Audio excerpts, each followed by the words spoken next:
अस्सलाम वालेकुम। हाँ जी यूट्यूब वाले भराओ क्या हाल चाल है। उम्मीद है सारे भरा ठीक हो सन। सने भरावां ने शौक भी अच्छा जा रहा उसी मैं गुलाम मुस्तफा तुसी देखण लगे हो पुआंच पिजन चैनल जी। दोस्तों चेक करो माशाल्लाह आज तो नज़ारे ही बजे ने ना। आज तो यूरोप आए असी चेक करो जनाब। वो पार्सल पे ये जनाब अज भेजना है अटक हिजरो ते कुतबा ग्राम है तहसील हिजरो है।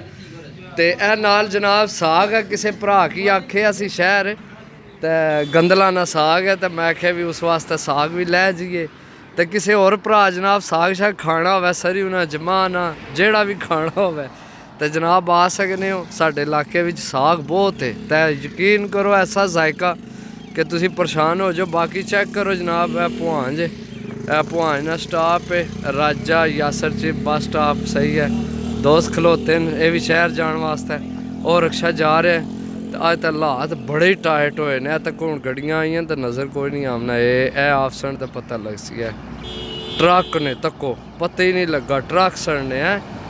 आज जनाब धुंध ना राज है धुंध ना आ यूरोप आए हैं।